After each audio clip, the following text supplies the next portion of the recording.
So guys, yung integer is from 0 to positive or 0 to negative. So sabihin kahit negative 1 yan, negative 2, that's still an integer, di ba? Kasi integer is a whole number. So papaano naman kung ang number natin na in-input is merong decimal points or may fraction siya, like 1.2, 1.3, 1.7, ganun. May decimal value. So hindi na yun integer automatically. Kasi hindi na yun whole number. So that is real number na yung tawag doon. So ano naman yung data type nun? So ang data type nun guys is yung float. Okay? So sabihin natin may decimal. May decimal value na siya. Ngayon guys, ang data types to represent na ang isang data ay float is the word itself. Yung float mismo na salita. Okay? Yan mismo yung data types or code na ginagamit niya. Ngayon, meron pa siyang isa pang kamag-anak. Tinatawag natin na double. So, ano to si double? Si double, guys. So, real number din siya. Kumbaga, may decimal point din siya. May fraction din. Yari, 1.2. Pero, guys, ang kaibahan niya, si float hanggang 7 lang. If I'm not mistaken, hanggang 7 decimal yung kaya niyang hawakan. Pero, pag lumakas ka na dun, magkakaroon ka na ng error. Okay? Unlike kay value, guys. Ito yung kaya niyang hawakan yung sobrang habang decimal value. Kaya nga kung gagawa ka ng calculator na program, mas ideal na gamitin mo si double. Kasi there are times na yung calculations ng isang user lumalagpas dun sa screen, di ba? Nagkaka-error. So maganda, gamitin mo yung double. Okay. So lagay na lang natin long decimal. Yan na lang.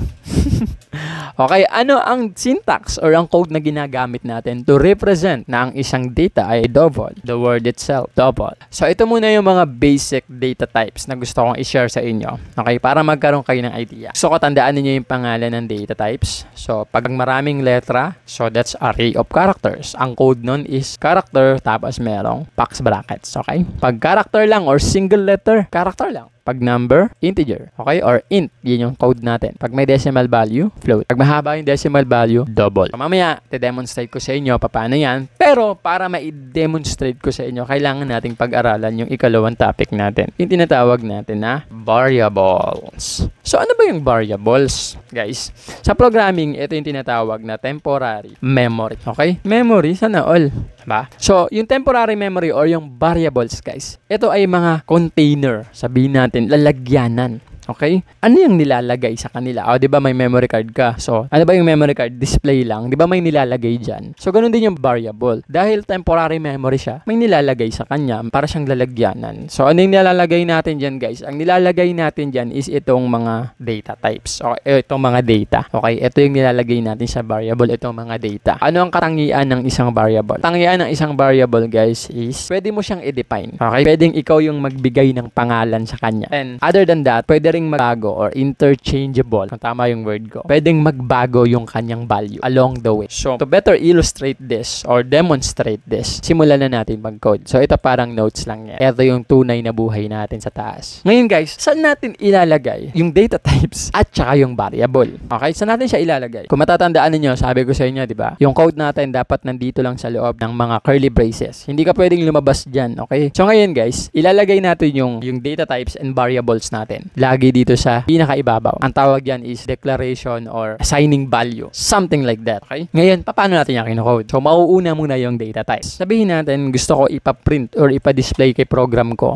yung pangalan ko. Dahil pangalan ko yung ipapaprint ko. So, hindi naman 1, 2, 3 yung pangalan ko, di ba? Oy, 4, 5, 6. Hindi naman ganun. Ang pangalan ko is Doji. So, that is word. Pero na lang kung letter D. Kung letter D lang yung pangalan ko, character lang yun. Okay, yung data types. Pero, 4 na letra yun eh. D-O-J-I. So, that is array of characters. So, ang gagamitin kong data types is ito. Okay, tandaan ninyo. So, ilalagay natin var, tapos yung box brackets. Pero, bago natin ilagay yung box brackets, i-mention muna natin yung variable name. Saan mo siya ilalagay? Ano yung variable niya? So, sabihin na lang natin para maintindihan ninyo ng malinaw. Palayaw. Okay? Tapos, lagay mo na yung box brackets. See? Ganun lang kasimple. Okay? Equals. Uy, bakit may equals? Yung equals, guys, that would mean ano yung value niya? Ano nakalagay sa kanya? E di yung pangalan ko. Oh, Doji. Tapos, end of the statement. Nung kakalimutan, laging meron ito dapat semicolon. Kailangan meron tayo laging semicolon, parang jowa yan. Pag wala niyan, kulang ang buhay natin. Okay? So, sabihin natin, gusto ko pa magdagdag ng isa pang variable. Edad, yung edad ko. Anong uunahin natin? Kagaya dun sa ibabaw, laging mauuna yung data types. Dahil ang edad ko ay hindi naman letter A. Okay? Sabihin natin, ang edad ko is 24. Number yun eh. So, ano ang data types na gagamitin natin? Integer. Int. After that, lalagay mo ngayon yung variable. Ano yung variable again? Yun yung lagayan ng memory or ng data mo. Ng memory. Lagayan ng data. Ano yung data ko dyan? Diba ang data data ko will be the edad. Okay, yung age ko mismo, okay? Yung 24, sabihin natin. So, ano yung variable? Siya yung lagayan, yung pangalan. Sabihin natin, yung variable ko is itong the word edad. And then, equals. Diba? Bakit wala ng box brackets? Dito lang yan para lang yan sa array of characters. Tandaan niyo, basta may array, merong ganitong box brackets. Pag wala, huwag nyo nalagyan, diba? Integer na variable na edad. So, ano yung value niya? 24. And then, semicolon. Napakasimple lang, diba? Dagdagan pa natin. Sabihin natin, timbang. Sama pa yun. Hindi, tangkad na lang. Pero, bago natin ilagay yung variable na tangkad, ano mauuna? Diba? So, mauuna is integer ba? Hindi. Kasi yung tangkad ko, lalagyan ko ng decimal value. So, ang gagamitin natin is yung float. Nakita ninyo. Pinapakita ko sa inyo lahat. So, lagay mo lang dyan yung float. Tapos yung variable name, tangkad. And then, equals. Gano'n ka katangkad? Sabihin natin, ang tangkad ko is 177.80.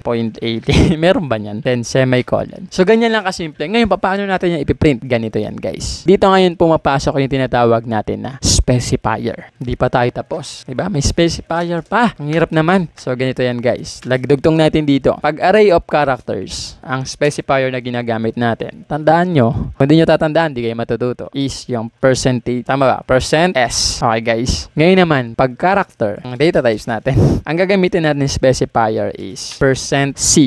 Okay, guys? Ngayon naman, pag integer, ang data natin, ang specifier natin is percent %d. Okay? Pag float naman, medyo halata naman, di ba? Percent %f. Okay? So, pag double naman, guys, ang ginagamit natin is percent %lf. So, ito, meron naman tayong mga specifier. Specifier ang tawag dyan. Para sana naman to, ano na naman kinalaman nito? So, isa-isahin lang natin. So, ganito, guys. Saan natin ginagamit yung specifier? Once na kailangan natin mag-display, kailangan na natin gamitin yung specifier natin. Okay, for example, printf.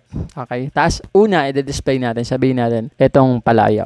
So, again, ano yung specifier pag character array or array of characters? Ito, ang specifier natin is S. So, ang una mong gagawin, guys, quote and quote, ilalagay mo yung specifier dyan, %s, comma, tapos yung pangalan ng variable, palayaw. Okay, so pag nilagay ko dyan is palayaw, ayan. Definitely, dapat ang magpiprint dyan is hindi yung palayaw mismo na world, kundi yung value niya na doji. Kita natin, ayan, run. Okay? So, ngayon, halimbawa, gusto mo dagdagan. So, lagyan natin ng dito sa print.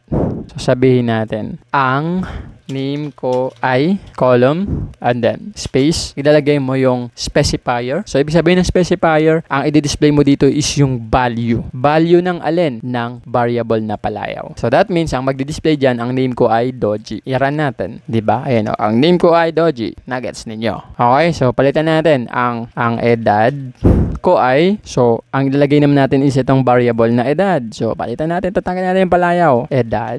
O, ano ang specifier pag number? Yung edad natin, integer, %d. So, palitan natin yung S. %d dapat. Okay? Ano ibig sabihin ng %d? Ito, guys. Ang edad ko ay yung digits ng alin? Nitong variable na edad, which is 24. So, pag nirun natin yan, ang magdi-display dyan ng edad ko ay 24. Medyo lang naman. Diba? Hindi naman ganun totally kahirap. Okay? So, ganun din guys. And it applies to the rest. Okay? Kung ang gusto mong i-print is itong, sabihin natin yung ating tangkad, which is gumagamit tayo ng float na data type. So, ang gagamitin natin dito, ang variable natin is itong tangkad mismo, diba? So, copy natin, siya yung i-print natin, yung variable na tangkad. So, dahil tangkad, diba? Ang specifier nun is %f. Sana huwag kayo malito. Sana. Ayan. So, ibig sabihin yan, palitan natin yung word.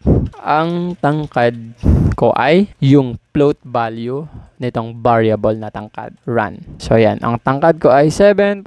May 03 na naman nadagdagan. All. See? Yan yung maiksing paliwanag, guys. Kung paano ginagamit yung data types, paano print, variable, yung specifier. So, diba? Saglit lang pero ang dami natin tutunan. Okay, ngayon, in our next topic, gusto ko dagdagan. Okay, dagdagan yung problema natin. Gusto kong dagdagan yung pag-uusapan natin. Paano naman kung gusto natin gawan ng operation yung mga data natin? For example, gusto natin magkaroon sila ng process, magkaroon ng executions, magkaroon ng operation, kumbaga, ma-define or magbago yung value ng ating mga data. Doon pumapasok yung mga tinatawag natin na operators. Okay, yung operators, doon na nangyayari yung namamanipulate na natin yung data natin. May gusto na tayong baguhin. So, that's the real purpose of a program. Sila yung magpa-process ng mga data natin to help us solve our problems. Ang dami kong sinabi. Pero guys, I hope you'll still be there. Sa next video natin, pag-aaralan natin yung iba't ibang operators. Okay? Thank you so much for watching. If you found this video helpful, please don't forget to subscribe and like and comment.